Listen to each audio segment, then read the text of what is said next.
Gawin ninyong 1,000,000% ang suporta sa amin.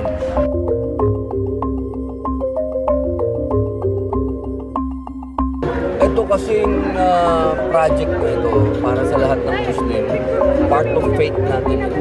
Hindi natin pwede ito parang tratuhin nating trabaho. Ito ay kasama sa ating pamumuhay araw-araw, yung pagiging halal. Kasi dapat tayo, we strive every day. Kaya ito po ay parte ng buhay natin. Kaya napakahalaga nito.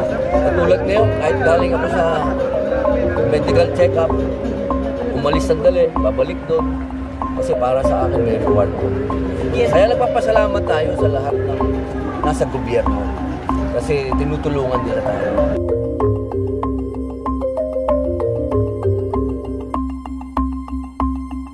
Pati yung mga kapatid natin na Christians, thank you. At tinutulungan nyo kami kasi ito ay napakahalaga sa amin. Sir, one last question. Ang ating gobyerno ay talagang fully support din po sa halal, kaya po nandito rin po ang inyong representation. Ano po ang nais natin sabihin sa ating national government for supporting halal? Opo, napakarami pong proyekto na makakatulong sa ekonomiya natin. At ito po yung halal economy. Napakalaki po na dolyar po ito.